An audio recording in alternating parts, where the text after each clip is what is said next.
Good afternoon, everyone. Welcome to today's short-term PEPPER release webinar. We appreciate you taking the time to join us, and we will begin momentarily. My name is Jinder Gill, and on behalf of the PEPPER project team and our CMS colleagues, we would like to thank you for joining us today for short-term PEPPER release webinar. A couple of housekeeping items before we get started. Please note that we are recording the session and all attendees will be placed on mute for today's session. Please use the chat box to submit questions throughout the presentation. We will be answering questions during the Q&A portion at the end.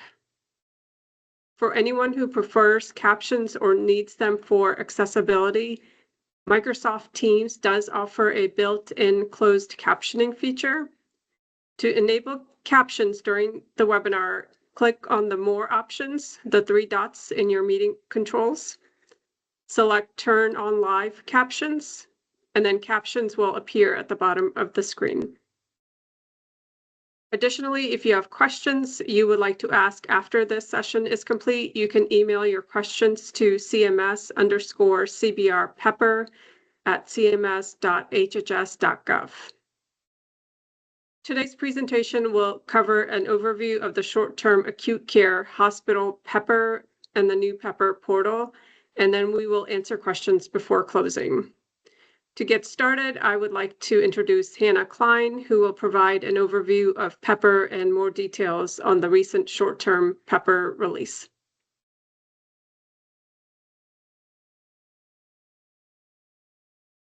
Thanks, Jinder.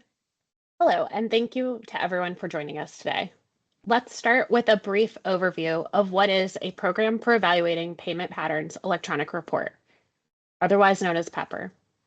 A PEPPER is an electronic report that displays statistics on Medicare payments for discharges and services that are considered vulnerable to improper payments. PEPPER displays data for the most recent fiscal quarters for the areas of vulnerability called target areas.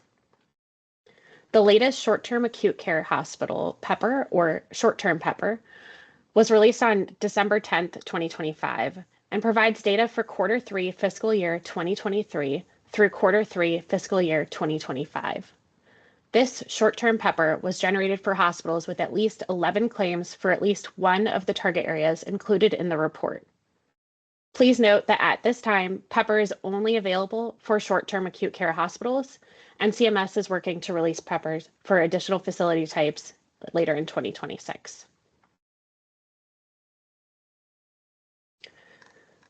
PEPPERs are designed to encourage providers to review data about their billing practices so that they can improve the accuracy of the claims submitted for Medicare reimbursement. PEPPER enables hospitals to compare their claims data statistics against other hospitals in their Medicare Administrative Contractor or MAC jurisdiction, their state, and across the nation. However, PEPPER does not identify improper Medicare payments. Rather, it is an educational tool for providers to help identify payment patterns that indicate areas of risk for improper payments for further review. Today's webinar is focused on the latest short-term acute care hospital PEPPER, which was released December 10th, 2025, using a new report dissemination process for the first time since the program went on pause in 2023. Since that time, CMS released a Request for Information, or RFI, to collect feedback to inform improvements to the usability and clarity of PEPPER. CMS is continuing to implement changes to address feedback received from the RFI and feedback gathered from each new PEPPER release as the program continues. With the Q3 fiscal year 2025 short-term PEPPER, the purpose and content of the report remains the same as prior years. However, CMS delivered these reports through a new access portal, enhancing the security of the PEPPER access process. Please note that currently only individuals with authorized official AO or Access Manager AM designation and PACOS can access the PEPPER portal to view and download reports. Staff end users, or SEUs, are expected to gain access to the PEPPER portal later this spring, 2026. Until then, SEUs should coordinate with their AO or AM to access the PEPPER portal and download the report once available. Additionally, CMS has updated the PEPPER user guide to provide a refreshed tool for PEPPER users with updated plain language and more clarity on the target area definitions.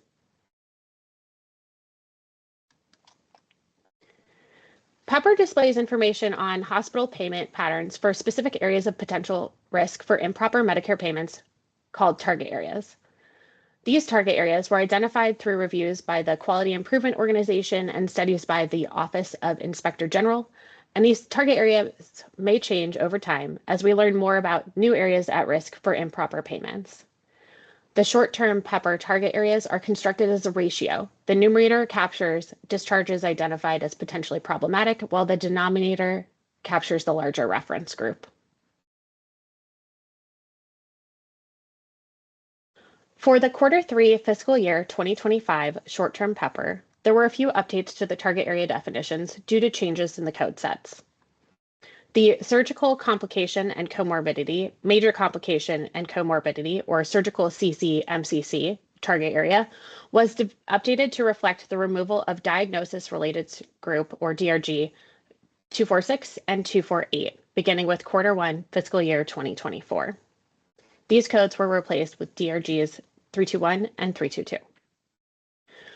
The percutaneous cardiovascular procedures, or PERC-CV, target area was updated to reflect the removal of DRGs 246, 247, 248, and 249, beginning with Q1 fiscal year 2024. These codes were replaced by DRGs 321 and 322.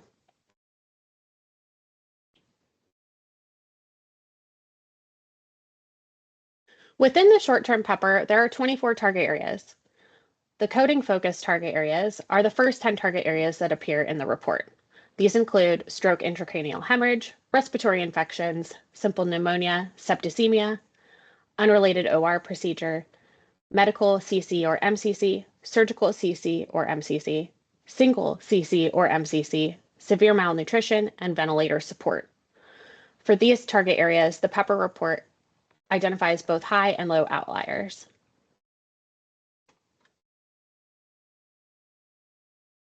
The remaining target areas are admission necessity focused. These include percutaneous cardiovascular procedures, total knee replacement, syncope, other circulatory system diagnoses, other digestive system diagnoses, medical back, spinal fusion, 3-day skilled nursing facility, 30-day readmissions to the same or hospital or elsewhere, 30-day readmissions to the same hospital, 2-day stay medical DRGs, 2-day stay surgical DRGs, 1-day stay medical DRGs, and finally, 1-day stay surgical DRGs. Since these target areas are focused on admission necessity, the PEPPER only focuses on high outliers for these target areas.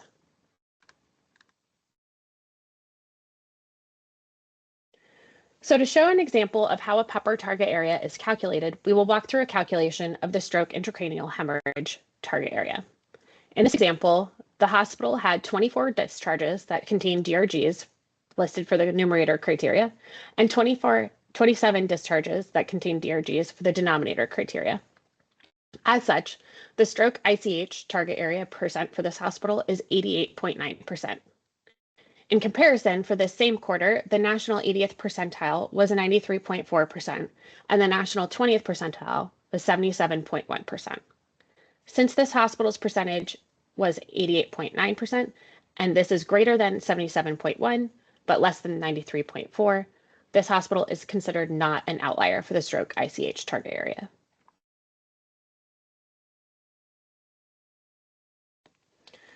So in conclusion, hospitals can use target area percentages and outlier status to pinpoint areas in need of further investigation or monitoring. They can also help identify potential DRGs at risk of under or overcoding problems and areas where length of stay may be increasing for their organization. Next, I'll turn it over to Dawn Strasser to review the sample PEPPER and its contents. Hey everyone, as with previous PEPPER releases, this short-term PEPPER is delivered as an Excel workbook with separate tabs for the report purpose, the target area definitions, the target area comparison report, the National High Outlier Rankings report, and the results for each individual target area. The Purpose tab includes a summary of the purpose and scope of the short-term PEPPER. It also displays the hospital CMS certification number, or CCN, the MAC jurisdiction, and lists the date range included in the report. For this release, the PEPPER includes data from Q3 fiscal year 2023 through Q3 fiscal year 2025. Moving over to the Definitions tab, the Definitions tab provides the description, including numerator and denominator information for each of the target areas. For more detailed information about how the target areas are calculated, please see the user guide available on the PEPPER website. Next, we'll move to the Compared Targets report. This displays all of the target areas for which your facility has at least 11 claims for the numerator in the most recent fiscal quarter.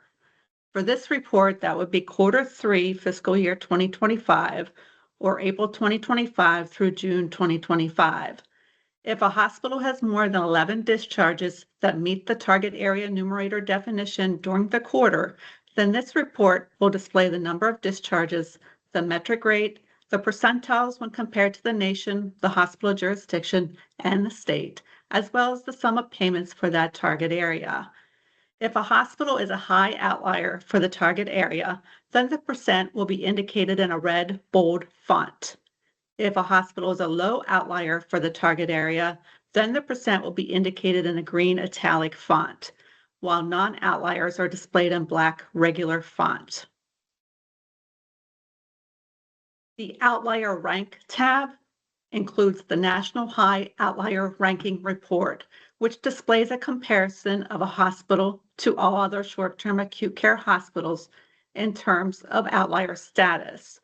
The more target areas in which your hospital is an outlier, the higher the ranking. The goal of the National High Outlier Ranking Report is to help hospitals assess risk for improper payments and trends across target areas. For each fiscal quarter and each target area, the table will display a 1 if the hospital is a high outlier and a 0 if the hospital is a low outlier or not an outlier. For quarters with fewer than 11 encounters that meet the numerator criteria, the table will display an NA. Now we're going to just pull up the Stroke ICH tab as one of the examples of the target areas. The data for each of these target areas is displayed on a separate tab with the hospital's performance over time. These tabs display the metric results for your facility in both table and graph form and list out suggested steps for investigating high or low outliers. Historically, PEPPER's displayed the tables on one tab and the graph results on another, whereas this new format includes the tables and corresponding graph on the same tab. Note that hospitals must have at least 11 discharges for the numerator of a target area for each quarter to be displayed in the PEPPER. If there is insufficient data, the table will display a no data or a pound NA, and the graph will only display the trend lines for the 80th and 20th percentiles for the nation, state, and jurisdictions. Again, if the hospital's target area percentage is a high outlier, then it's going to be displayed in a red bold font. And if it's a low outlier, it'll be displayed in a green italics font.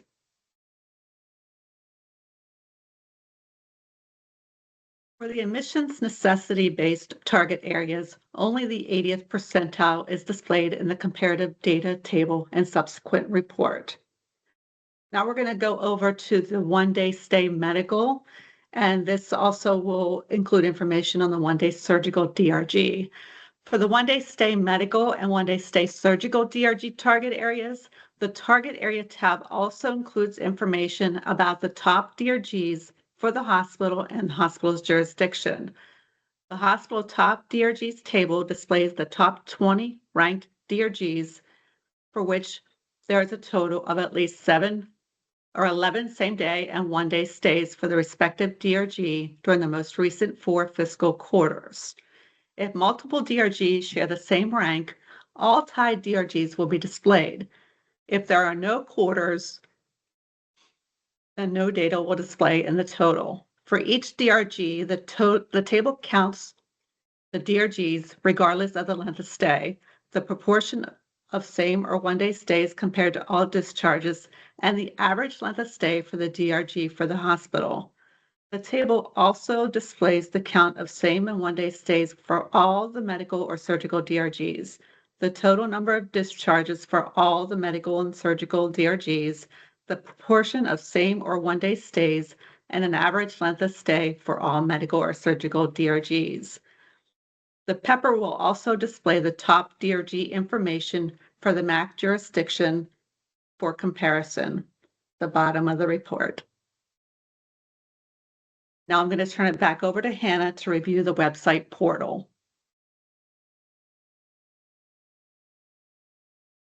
Thanks, Dawn. So now we'll walk through the process for accessing and downloading the short-term PEPPER. Begin by visiting the CMS PEPPER webpage. In addition to accessing the PEPPER portal from this site, you can also find helpful resources such as FAQs, the latest user guide, and information on how to contact our help desk if you have further issues or questions. In addition, a recording of today's presentation and a copy of the slides will be posted to the PEPPER resources page on the website as reference for future users. Click on the blue button for PEPPER portal to open the PEPPER portal. This will take you to the PEPPER login page. To access the new portal, you will need to have an account with the CMS Identity and Access Management System, or INA, and be registered as an authorized official or access manager for your organization. This is the same login information that is used to access the CMS, NPES, and PACO systems. If you need assistance with your INA credentials, please contact the External User Services, or EUS, help desk. CMS is working to expand access to staff and users in PACOs, which we anticipate will be complete this spring. Keep an eye out for communications in the coming months via email, the Medicare Learning Network, and social media, including X and LinkedIn, for more updates. So once you've logged into the PEPPER portal, you will see a dropdown with your organization's CMS certification number, or CCN, formerly known as OSCAR. If you do not see your organization's CCN listed, please check with your organization's AO or AM or the EOS help desk to verify that you are listed as an AO or AM for that CCN. If you are not an AO or AM and you still do, if you are an AO or an AM and you still do not see your organization's CCN listed, then that means that there is no PEPPER available for that organization at this time. As a reminder, only short-term acute care hospitals with reportable data for Q3 fiscal year 2023 through Q3 fiscal year 2025 will have a short-term PEPPER available for download at this time. PEPPERs for other facility types will be available later in 2026. Anna, the title screen is the only screen that is currently showing on the. Oh, no. There we go. Oh, it says. You're at slide 16 now. Oh, great. Thank you. Okay. So as I mentioned, this is where you'll see that drop down for your organization's CCN. It looks like Jinder has has control of the PowerPoint, so I'll ask her to move to the next slide. Thank you. Okay, so once you've logged in and you've selected your CCN for the one for which you would like to view and download your short-term PEPPER, you will see the file listed below. And to download, you will just click on the file name itself. Next slide. So if you have questions about how a target area was calculated or any questions about the content in your PEPPER, you're welcome to submit questions using the help desk form, which you can find by selecting help desk from the top navigation bar at the top of the web page. From there, our team will take your questions and respond accordingly. Now I'm going to hand it over to Dina to facilitate our Q&A session. Thank you, Hannah. We have received a lot of questions in the chat, so please go ahead and look there and see if your question has already been answered, or if you have a new question or don't see the answer, please go ahead and add it to the chat function. We do not, all participants are muted during this call, so we will answer via chat. We will answer out loud to questions via chat. So one of the most recent and frequent questions is related to help desk access, well, to the actual portal and downloading the PEPPER. As mentioned in the presentation, at this time, only the AOs, the authorized officials, as well as the access managers, the AMs, have access to the portal to access a portal and download the report. If you are not an AO or AM, please contact your organization's AO or AM, asking them to access the portal and download your report. And if you do not know who they are, you can contact the EUS Help Desk, which in the chat we have posted their contact information.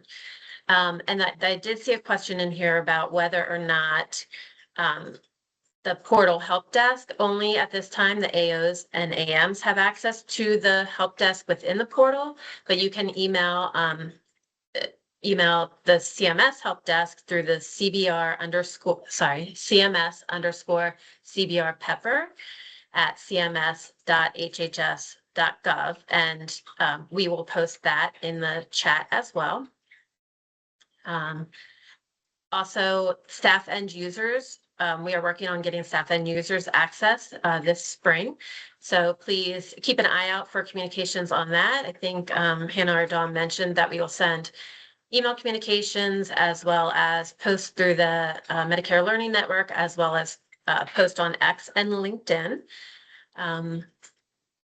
Let me see if anyone else on my team, if you wanted to help facilitate asking the questions or reading questions out loud. Or I can read them out loud and others answer. I'll read one. It says, I used to get emails to access PEPPER. Now, when I try to access, it does not have me listed, and that's correct unless you are an AO or AM. At this time, you will not have access to the portal to download the PEPPER. So this is a new system that was put in place with this new portal.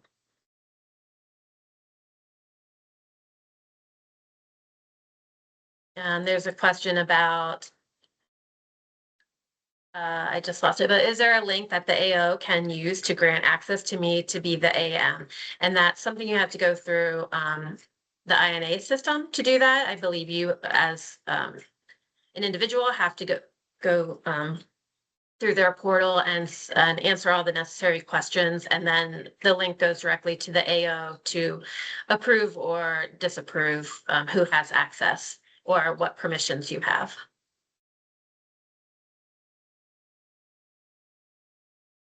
I see there is a question about, can a facility have more than one AO or AM? And yes, they can.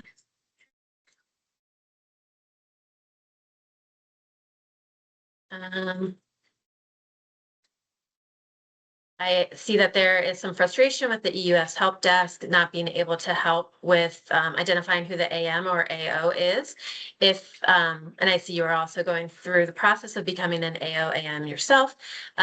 Also, you can email our, this is for Stephanie Pruitt, which I know that you have submitted a question through the help desk. So we have been working directly with the EUS help desk as well to help some individuals who are not able to find their AM or AO. So Stephanie, if you wanted to reach back out to us, and we can try to make that connection again and see what's going on there. And just noting that from the PEPPER help desk is that we, not from the help desk, but from the PEPPER portal, we are directly linked to the INA, and we do not have any discretion in terms of making that connections to AOs and AMs. We just have the list and a crosswalk that links the PEPPERs to those who are designated as an AO and AM. So I understand that that's frustrating, but you know, we're trying to work with EUS to help as many of you providers as possible in the meantime.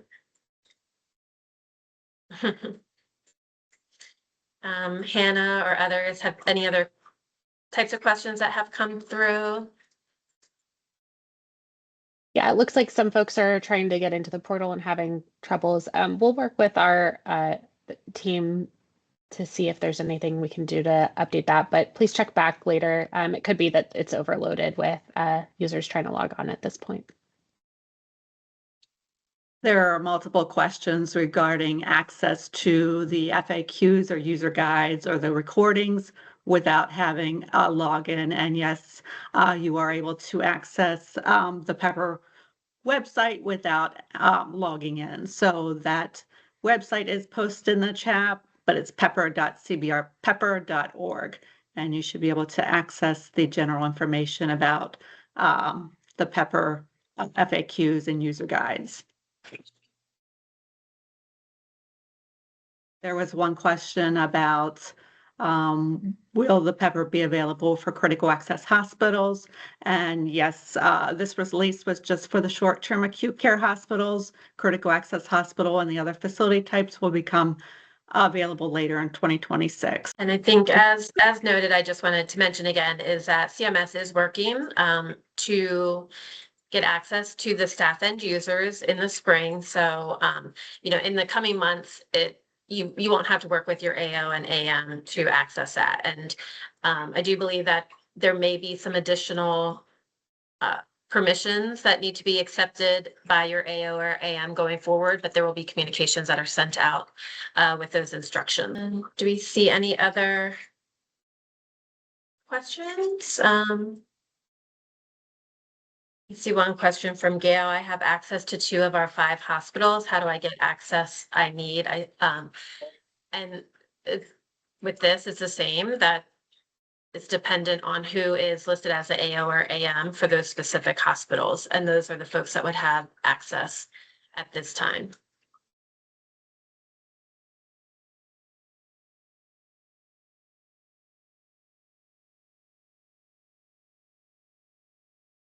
I see a question from Ginger Johns. Is there a feature that allows the AO to send the PEPPER report via email automatically when it is available? Currently, that feature is not available. You know, if there's functionality or features that you're interested in, feel free to send us an email and CMS can take those into consideration. I see somebody indicated they missed the beginning. Sorry, did I miss obtaining a copy of today's slides? So the slides, as well as a recording of this presentation and the transcript, will be available later this week or early next week, as well as the FAQs that we're answering. They'll be part of the transcript if they've been read out loud, and we'll look to answer the other questions if we missed any. And I see a question from Lisa asking about how to be added to a listserv for the future to find out about new rollout changes.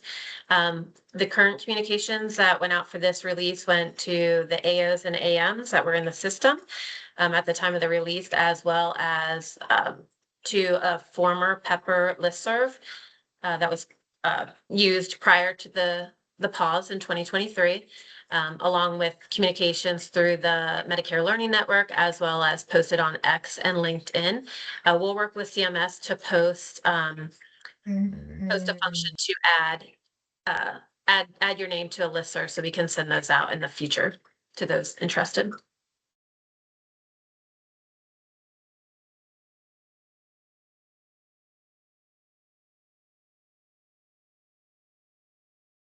I see a question from Tracy. Do I need permission from our AO to get added as an AO? My facility, the CFO is the AO, and not sure if he is aware how to log on. At this time, you would have to go through the INA system to complete the application and all the questions that they ask. And in terms of giving you the permissions, I'm not sure if they can actually add you as AO. I know they limit that role to just a few individuals within an organization, but as I noted before, is that we're working on getting the staff end users permissions.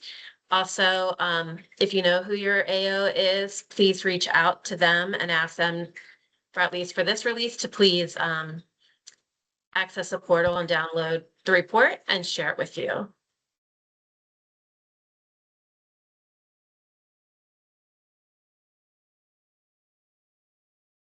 I see a question about, is severe malnutrition still remaining on the pepper? I don't know, Dawn or Hannah, you know that?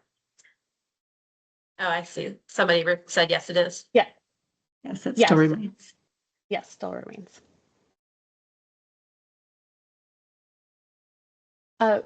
Someone asked about a summary of the changes made. The slides will be available on the website, which I think we covered that earlier in the presentation. But you're also welcome to look at page 3 of the user guide, which is available under the training and resources section of the website. The page 3 in the user guide summarizes the changes for this release of the short-term PEPPER. There's also multiple questions about, is there a way to see the detailed claims you use to generate the PEPPER? And the PEPPER team cannot provide a listing of patients related to the PEPPER target areas, but the provider should be able to identify those patients using the same inclusion, exclusion criteria for those target area numerator definitions and denominator definitions. And you can refer to the user guide for that specific information. So you can try to replicate the numbers. Yep. And I do think I saw a question about the top DRG reports. I think we covered that in our presentation today. Previously, the top DRG tables were listed as separate tabs in the Excel. Now they have been integrated into the 1-day stay medical DRG tab and the 1-day stay surgical DRG tab. You just need to scroll down on those tabs to view the top DRG list tables. Hannah, I see a question. Can you send screenshots on how to download the report so we can help them? We'll provide, well, I'm just asking Hannah if you wanted to review those slides again, since we have a few minutes. But also that will be included when we send the PowerPoint, or when we post the PowerPoint and the presentation on the website. Additionally, we do have the instructions in the email that the AOs and AMs received. Millie, if you wanted to email our help desk, and we can forward that email to you. And I'll post the email address for it in. Yep. Looks like we've gotten some questions about how often the PEPPERs will be updated with new measures and how often they will be reproduced. So following the release on December 10th, this was our first short-term PEPPER release since the program went on pause. Going forward, we're looking to resume the quarterly release schedule. So the next short-term PEPPER will be coming out at the end of Q1 2026. And then we'll continue on from there. In terms of updates to the measures, CMS will review and update the target areas as needed. At this time, we don't have a specific schedule for how often those will be updated. Okay. We will continue to go through these questions in case we missed any, and we will work to respond to these questions either in writing or as part of this webinar. Like I mentioned before, that we are recording it. The recording, as well as the slides, as well as the transcript, will be available following the call. Jinder, do you want to close this out, and Elaine with our poll? Geez, for the little glitch earlier today, thank you again for joining us. Before we close, we'd like to have a call to action. If you haven't already, please review your PEPPER. We encourage you to use the reports to perform internal audits. And finally, we appreciate your feedback during this call, as well as the questions, and we look forward to continue to hear about your experience with the short-term PEPPERs. At this point, we are concluding the session. Thank you very much, and please do reach out with any questions.